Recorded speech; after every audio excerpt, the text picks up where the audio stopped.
Perfect. Hello, everyone. Welcome to Basic Science Podcast, where we discuss freely about science, academia, and research. And for today's episode, I have a different point of view of the studio, the podcast studio. Sorry for the little mess right there. We have boxes that we still need to throw away. We're just waiting on few things before we do.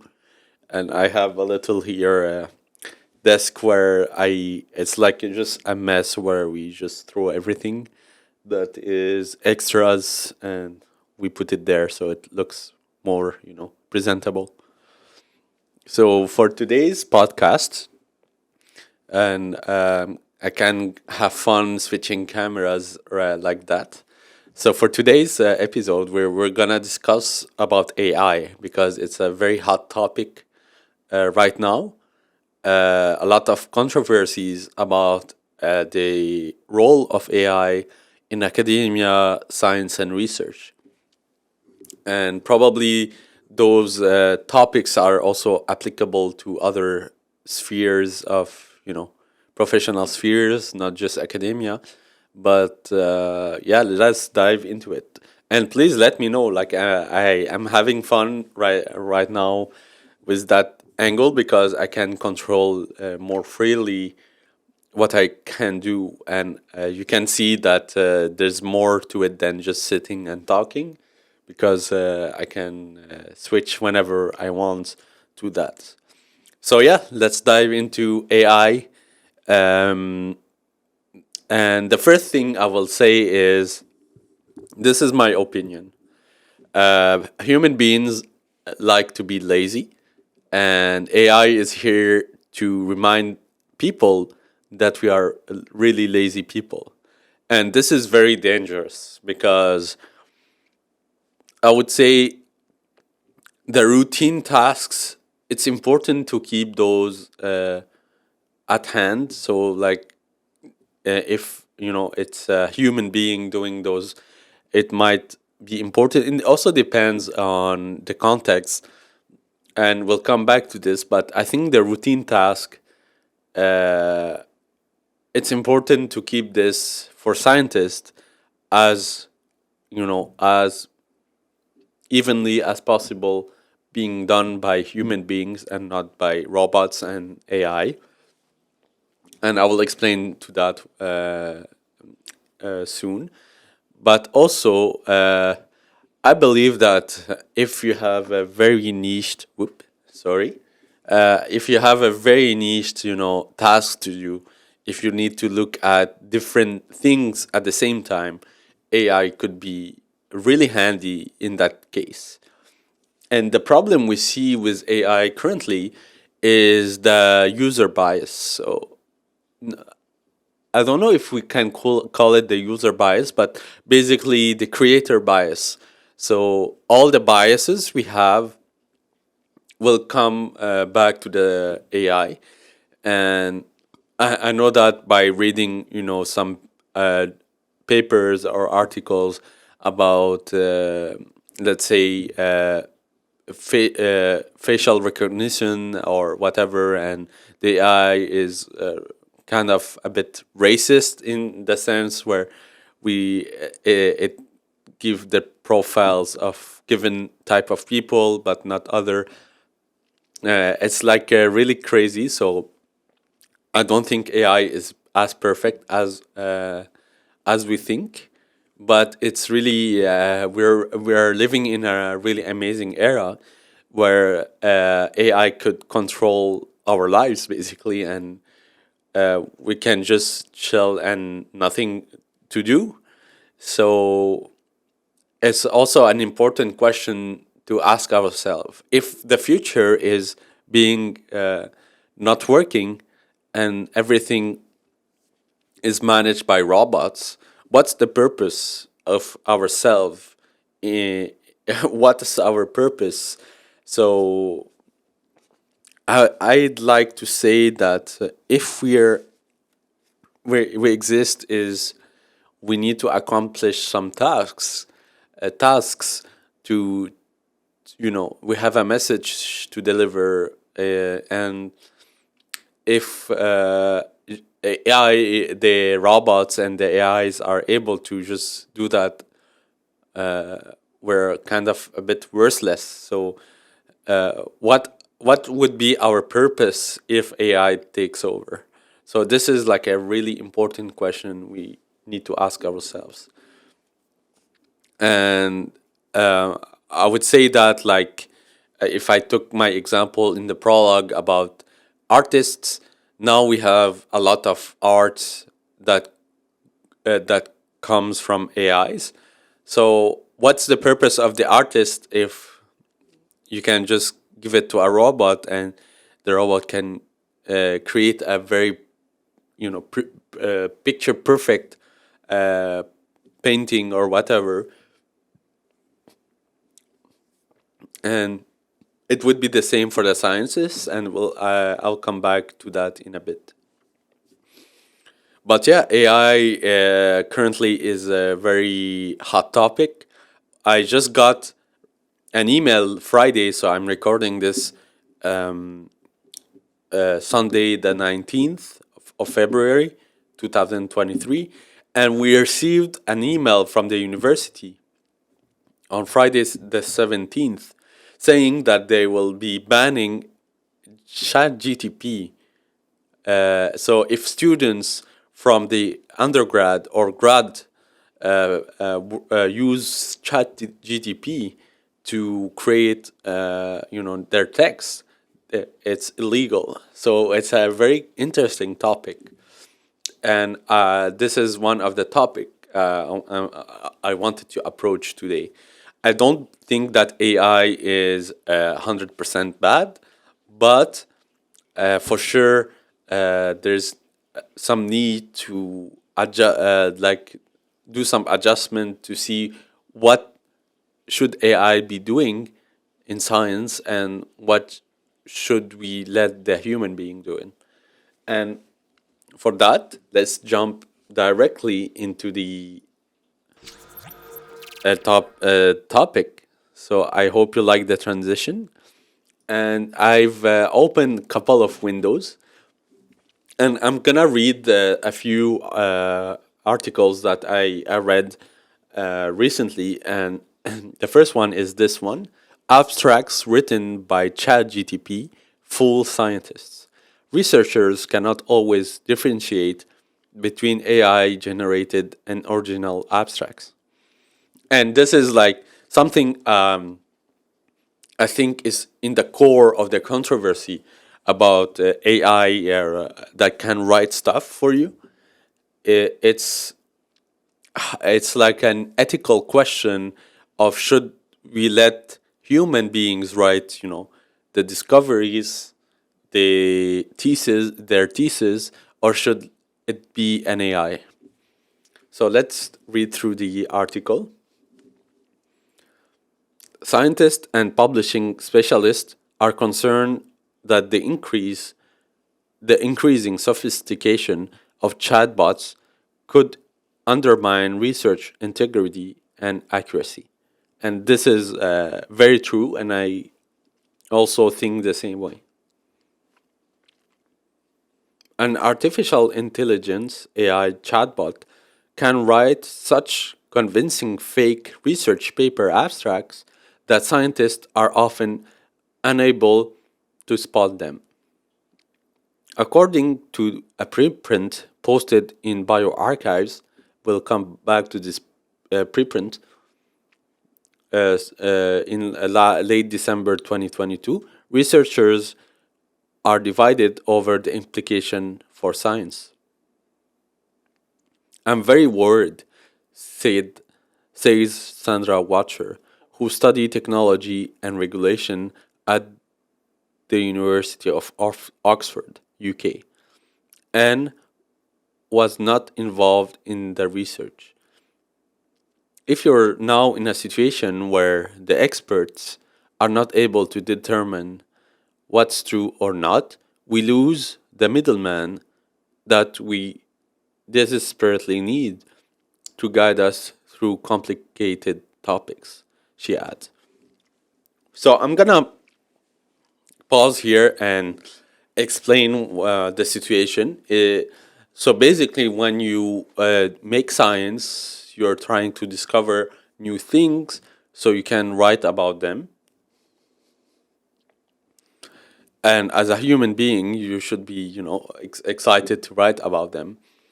But let's say we do a comparison, and you ask a chatbot to write about your discovery based on the big databases we have in the internet about those topics.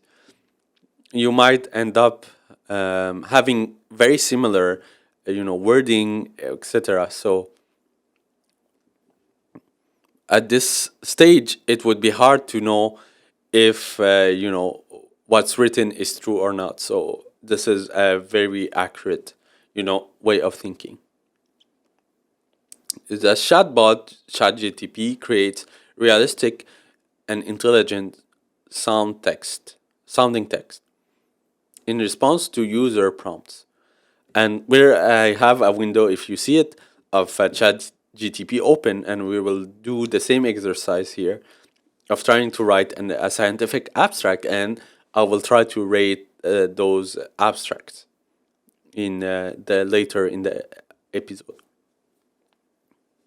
It's a large language model, a system based on neural networks that learn to perform a task by digesting a huge amount of existing human generated text. Software company OpenAI, based in San Francisco, California, released the tool on the 30th of November, and it's free to use.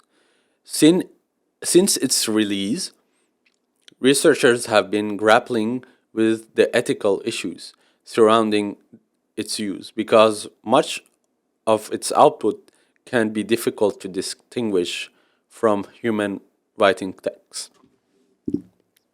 And I'll pause here and say I think I believe the reason why in my university and probably in at large in academia we have the ban of using GPT.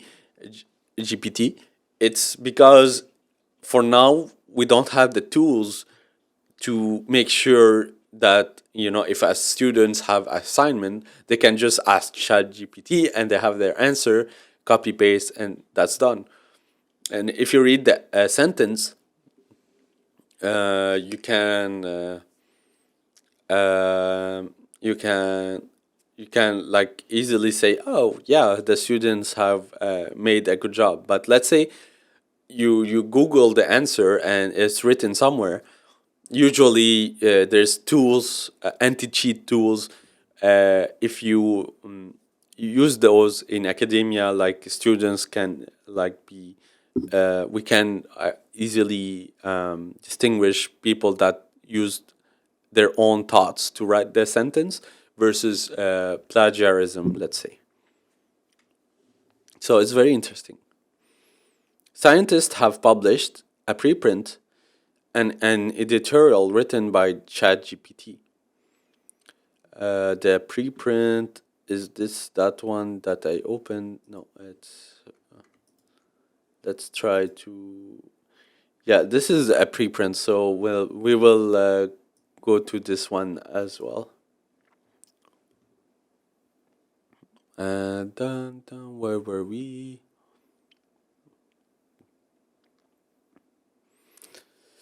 Now, a group led by Catherine Gao in Northwestern University in Chicago, Illinois, have used ChatGPT to generate artificial research paper abstract to test whether scientists can spot them. So it's a very good prank to make on your colleagues if you want. The researchers asked the chatbot to write a 50 medical research abstract based on selection published in JAMA, the New England Journal of Medicine, the BMG, the Lancet, and Nature Medicine. Then they compared these with the original abstracts by running them through a plagiarism detectors and the AI output detector, and they asked a group of medical researchers to spot the fabricated abstracts. So yeah, this is what I was mentioning about plagiarism detectors, but they're very hard to spot even when it's a chatbot generated text under the radar. The ChatGPT generated abstract sailed through the plagiarism checker. The median originally score was 100%, which indicated no plagiarism was detected. The output detector spotted 66% generated abstract, but the human reviewer didn't do much better. They correctly identified only 68% of the generated abstracts and 88% of the genuine abstracts. They incorrectly identified 32% of the generated abstracts have been real, and 14% of the genuine abstract have as being generated. ChatGPT writes believable scientific abstracts, say Gao and colleague in the preprint. The boundaries of the ethical and acceptable use of the large language model to help scientific written remain to be determined. Watcher says that if scientists can't determine whether research is true, there could be dire consequences, as well as being problematic for researchers who could be pulled down flawed routes of investigation because the research they are reading has been fabricated. There are implications for society at large because scientists' research plays such a huge role in our society. For example, it could mean that research informed policy decisions are incorrect, she adds. By but Arvind Narayanan, sorry if I butchered the name, a computer scientist in Princeton University in New Jersey says it's unlikely that any serious scientist will use ChatGPT to generate abstracts. He adds that whether generated abstracts can be detected is irrelevant. The question is whether the tool can generate an abstract that is accurate and compelling. It can't, and also be upside of using ChatGPT is minuscule, and the downside is significant, he says. Iran Suleiman, who researches who researchers res, researches the social impact of AI at Hugging Face, an AI company with headquarters in New York and Paris, has fears about the reliance of large language models for scientific thinking. These models are trained on past information, and social and scientific progress can often come from thinking or being open to thinking differently from the past, she adds. The authors suggest that those evaluating scientific communication, such as research paper or conference proceedings, should put policies in place to stamp out the use of AI generated text. If institutions choose to allow use of the technology in certain cases, they should establish clear rules about disclosures. Earlier this month, the 40th International Conference on Machine Learning, a large AI conference that will be held in Honolulu, Hawaii in July, announced that it has been banned paper written by ChatGPT and other AI language tools. Soleiman adds that in the field where fake information can endanger people's safety, such as medicine, journals may have to take a more rigorous approach to verify information as accurate. Narayanan says that the solution to those issues should not focus on the chatbot itself, but rather the preserve incentives that leads to this behavior, such as university conducting hiring and promotion reviews by counting papers with no regards to quality or impact. So that's very cool, very scary as well. And this was our first like article that I wanted to go through with you. So let me know, what do you think about this paper, about what they say that about 70% or 30% based on what we see, the abstract written by the chatbots went under the radar. So it's like very, very, very interesting and crazy. And we will do the exercise very soon. So just to close up on that topic, so if we go to the bioarchives, so this is Catherine Egao, the one who the Nature article interviewed, and they compared different abstracts generated by ChatGPT, and you can read through what they found, and this is where the data was coming from. So those are not just random numbers. There have been thorough research done on that. So it's very cool, and I hope we have a more complete paper from that published soon.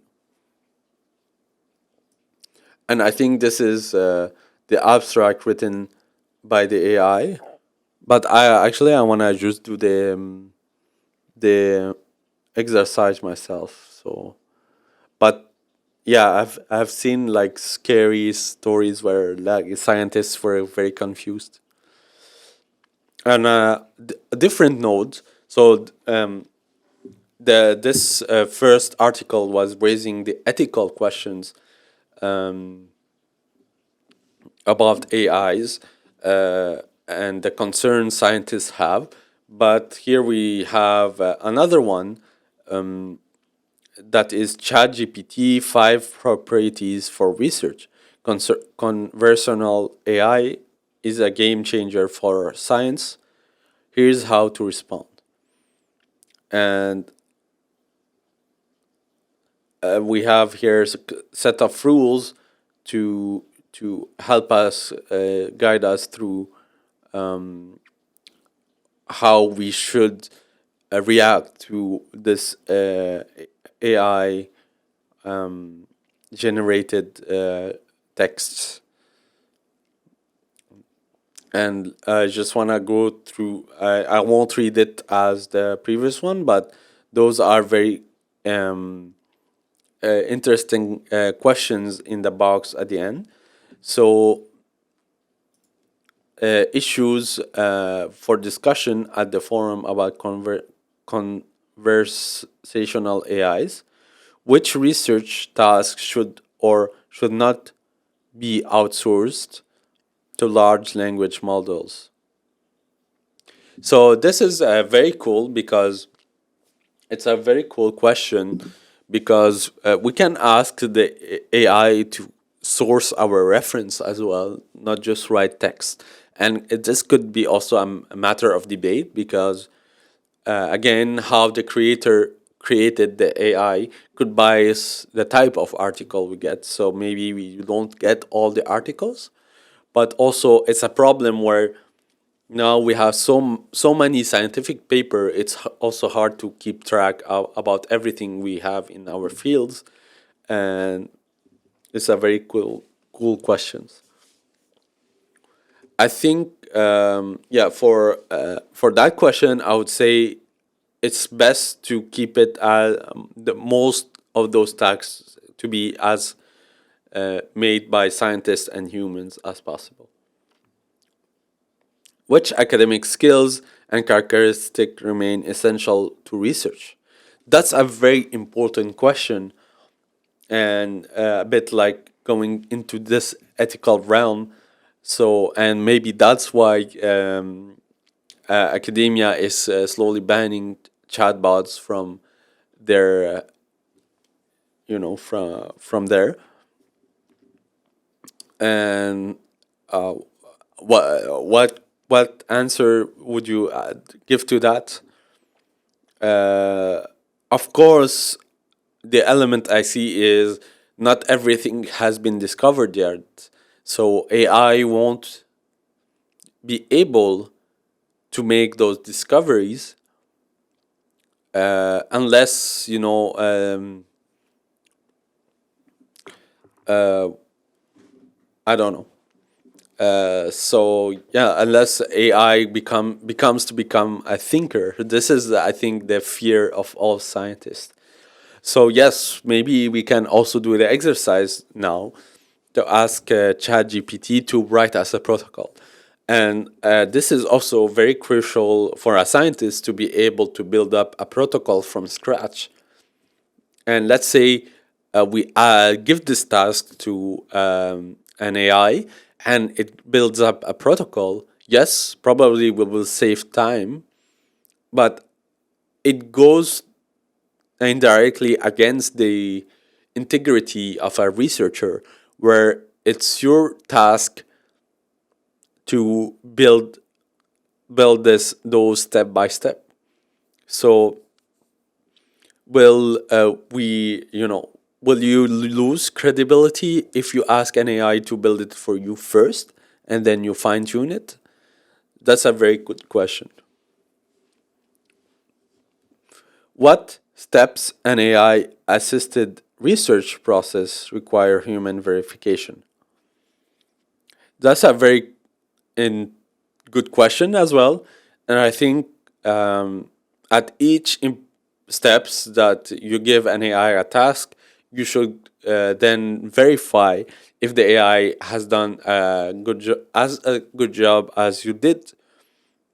Um, and maybe this way we can again automate some processes and say, okay, this we can definitely delegate to the AI, while this we really need to do it ourselves.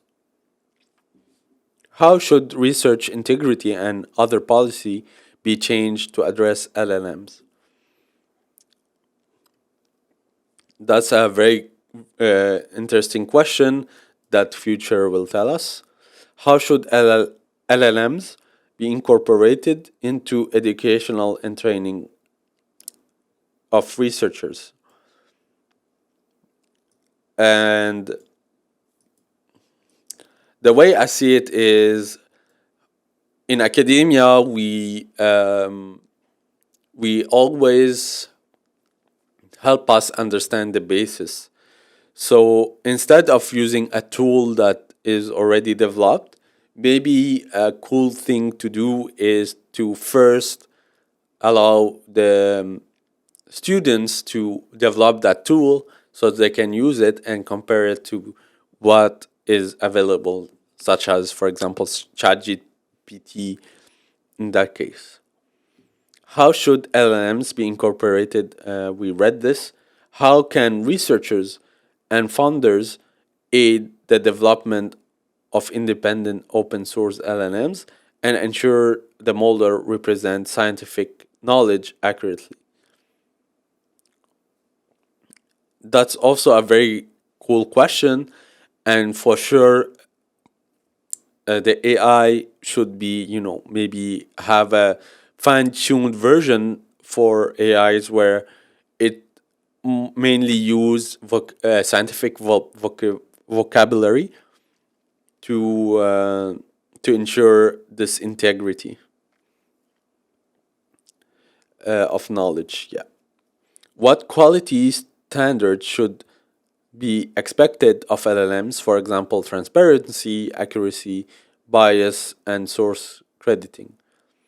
And which stakeholders are responsible for standards as well as LLMs? So this is a very cool question, and it comes back to what we said about creator biases. And for sure, I think if we want those chatbots to be as transparent as possible, they should also give us the references they use for writing their text. And let's say I used 70% of this reference to use my, and maybe like let's say a top 20 of the references the AI used to generate the written text. This could be a very cool and important thing that future chatbots should do. How can researchers ensure that LLMs promote equity in research and avoid risk of widening inequities? That's a very powerful questions as well. And on top of my head, I don't really have answers to all of these, but those are very cool questions. How should LLMs be used to enhance principle of open science? So open science is for me something very important. Um, it doesn't mean that it's open to public. Well, of course, it might be open to public if you understand the science and the work behind. One of the purpose I created this podcast is also to make it as much accessible to everyone to appreciate science. And I think 100% those AI generated bots should be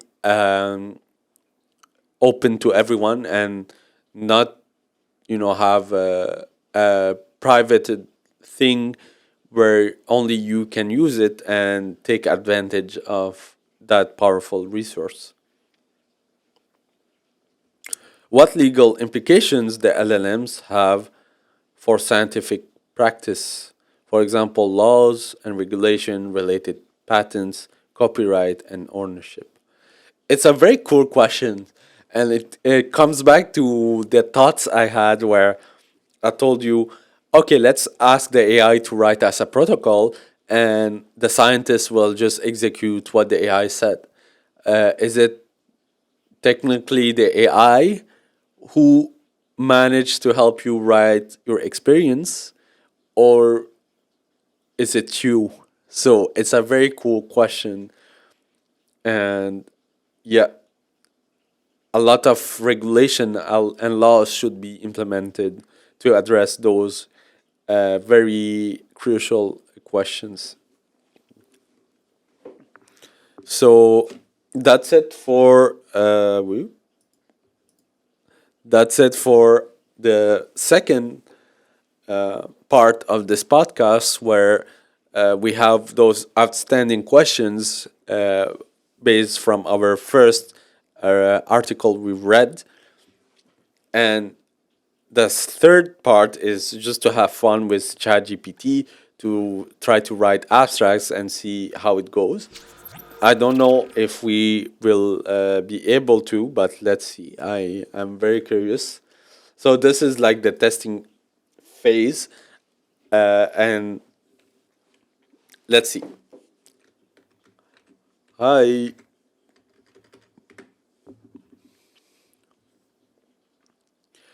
Hi, hello, how can I assist you today?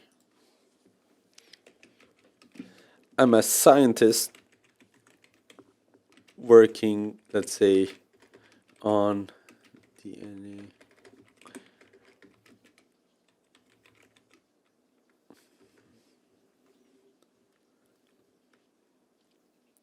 That's fascinating. DNA repair is critical process to ensure that the genetic information integrity of genetic information in cells. How can I assist you today with your work on DNA repair? Uh, what's a DNA repair protein that we can ask them? Let's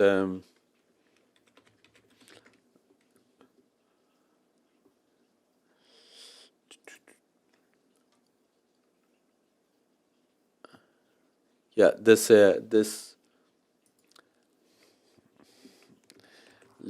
could be cool. Um, I would like to ask you to write me a scientific abstract about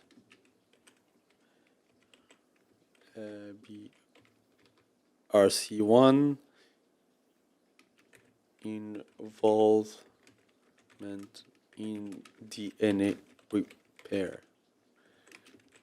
Could you do that?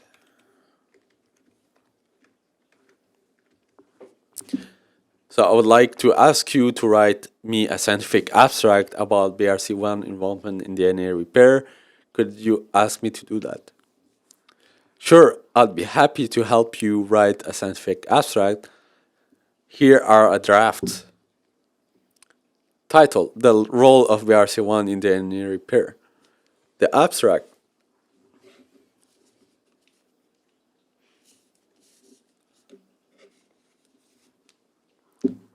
Damn, I'm already reading the first sentence and I'm trembling. Whoa. Abstract: the BRC1 protein is a key player in DNA repair, especially in the homologous recombination HR pathway. BRC1 functions as a scaffold protein that mediates the formation of DNA repair complexes and plays a critical role in maintaining genome stability. Mutation in BRCA1 gene are known to increase the risk of breast and ovarian cancer, which is likely due to the impaired HR mediated repair of DNA double strand breaks. In addition, to its direct involvement in DNA repair, BRC1 also regulates a wide range of cellular processes, including transcription, cell checkpoint control, and chromatin remodeling. This review provides, maybe I should have uh, um, specified, but the bot thinks I'm writing a review paper, so this is an abstract for a review paper. But I think those generated abstracts are well suited to review paper. But because of course, if you make a novel discovery, it's not available yet in the internet, so the chatbot won't know how to address that. This provides an overview of the current understanding of the mechanism by which BRC1 function in DNA repair and the implication of its involvement in the process for cancer development and therapy. Specifically, we discuss the role of BRC1 in promoting HR mediated repair of the DNA double strand breaks, the interplay between BRC1 and the DNA repair proteins, and the potential therapeutic implication targeting BRC1 in cancer treatment. Very cool abstract. I'll give it maybe a 6, a 7 out of 10. So it goes with the what the the study was making about the believability of that robot. Um, let's say I'm gonna use my PhD topic and see how the chatbot will create an abstract about that. Thanks. That is amazing.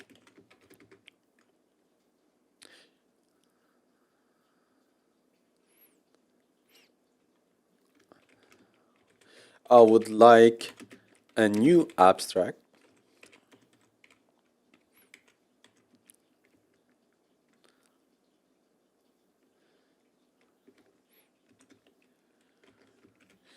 new histones assembly during replication, DNA replication.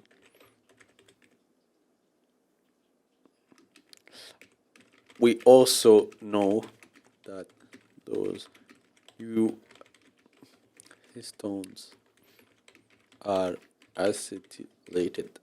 Let's see. Let's see how it rates.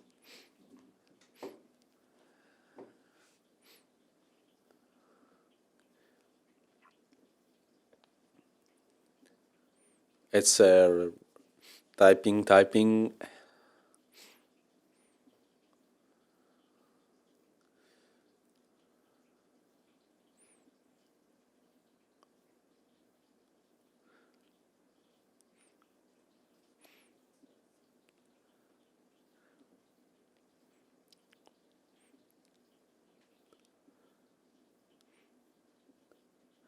It seems to just like reviews, huh? So that's interesting.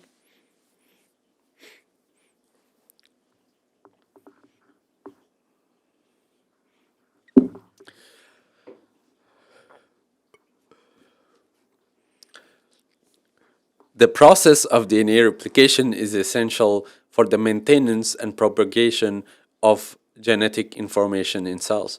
During DNA replication, newly synthesized DNA is wrapped around histones to form nucleosomes, the basic unit of chromatin. The assembly of new histones into nucleosomes is a tightly regulated process that involves the deposition of histones into DNA template by histone chaperones. So it's still a bit vague, but it could have specified which chaperones we are discussing. Additionally, newly assembled histones are often post translationally modified, with acetylation being the most relevant modification. Very cool. I'm laughing, but it's very scary. Recent studies have shed light on the mechanism underlying new histone assembly and acetylation during DNA replication. In particular, it has been shown that histone chaperones play a critical role in regulating the deposition of new histones into DNA, and that disruption of this process can lead to defect in DNA replication and chromosomal instability. Furthermore, the acetylation of newly assembled histones has been linked to the recruitment of chromatin remodeling complexes in establishing permissive chromatin. This doesn't really have to do with chromatin assembly. We're discussing assembly, not transcription, so the reader might be just lost here. This review provides an overview of the current understanding of the protocol of new histone assembly and acetylation in DNA replication. We discussed the mechanism by which histone chaperones deposit new histones into DNA and the role of the various chaperones in this process. Additionally, we examined the various post translational modifications that newly assembled histones undergo, with a particular focus on the role of acetylation. Finally, we discussed the functional consequences of disrupted new histones assembly and acetylation in the context of the DNA replication and genome stability.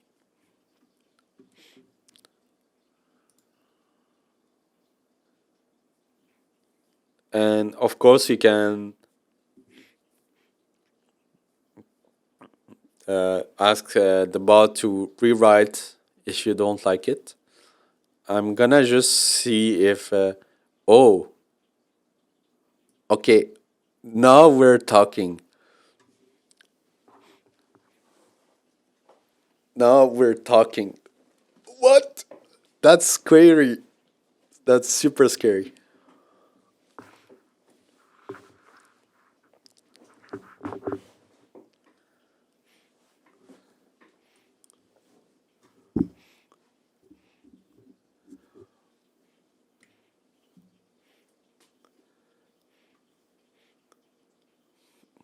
Let's write quickly the new abstract. Histones are fundamental component of chromatin, and their proper assembly and modification are essential for accurate transmission of genetic information during DNA replication. The incorporation of newly synthesized histones into chromatin is a highly regulated process that involves the deposition of H3H4 tetramer into DNA by histone chaperone complex CAF1. So I told you it needs to be more accurate with the chaperones. Now it gives a name to the chaperone. So that's like, wow. Followed by the deposition of histone H2A, H2B dimers.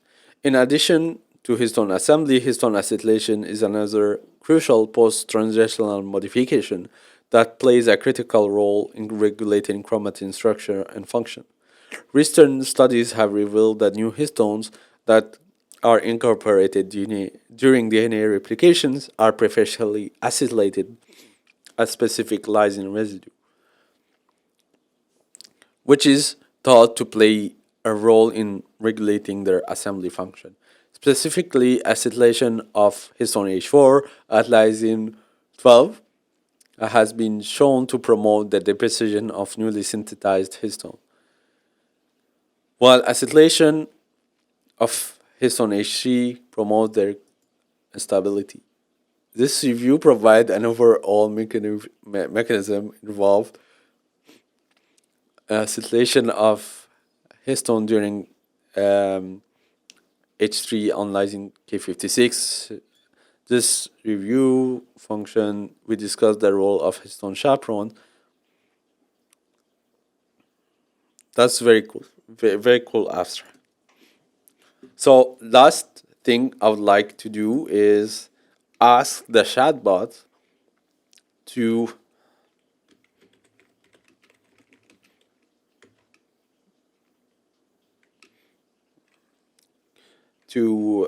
write me a protocol for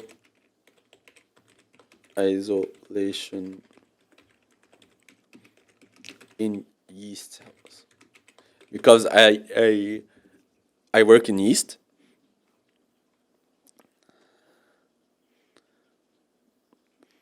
Okay, first step is to grow the yeast cells. Oh, very. Oh, wow.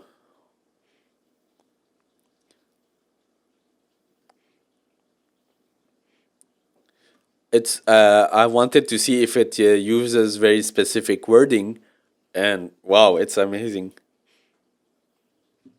So the first thing is to harvest the cells, wash the cells, respond in.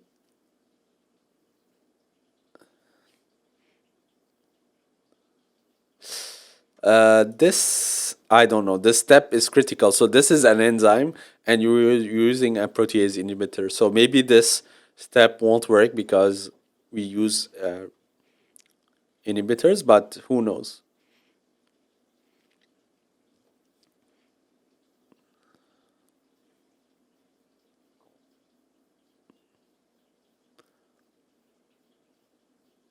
But the steps are super accurate. So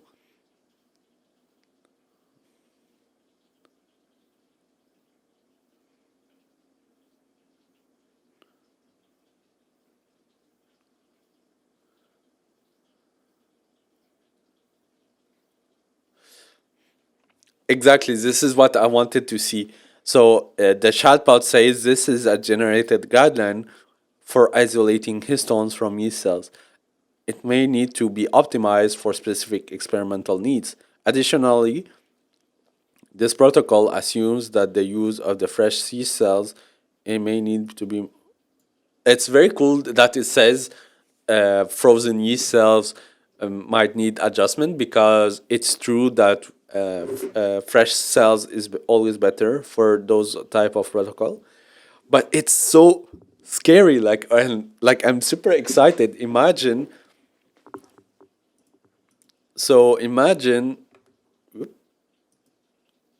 Let's switch to this camera. I'm gonna close this. Imagine telling the bot to write you a protocol because you're a total noob about what you're doing. And so, who technically wrote the protocol? You will optimize it, but the bot wrote it. So, who is the thinker then? So, everything that we discussed today comes back to who is the thinker? Is it the bot you ask it to do the writing part, or is it you because you optimized later on? It's very interesting, and I see that it's a very long episode. I thought it would be shorter, but I was super pumped to go through all the reading with you and have the exercise to have fun with ChatGPT. And so let me know what you think. Are you scared as a scientist? Are you angry as an academic teacher because now students can just use bots to address your questions? What do you know? What do you think? Let me know. Let me know your thoughts. So that was it for today. I'm Charles. I'm a PhD student that is almost finishing his thesis, and now I'm working on histones and using yeast cells. And I was super surprised reading the protocol that the bot gave us, and even the abstract the bot gave us. So it's like it's a totally different world we're living in, and this is one of the reason I created this podcast is to remind us scientists that we are the thinkers and we shouldn't let the bots overrule that part of us, because if we lose that part we completely lose our integrity and our identity as researchers. On that note, have a great day, everyone. Let me know if you like this angle and this setup for future episodes. I might do it like that eventually, but probably I will be just sitting right over there on the chair and turning the camera. But I wanted to experiment. So, yep, have a great one.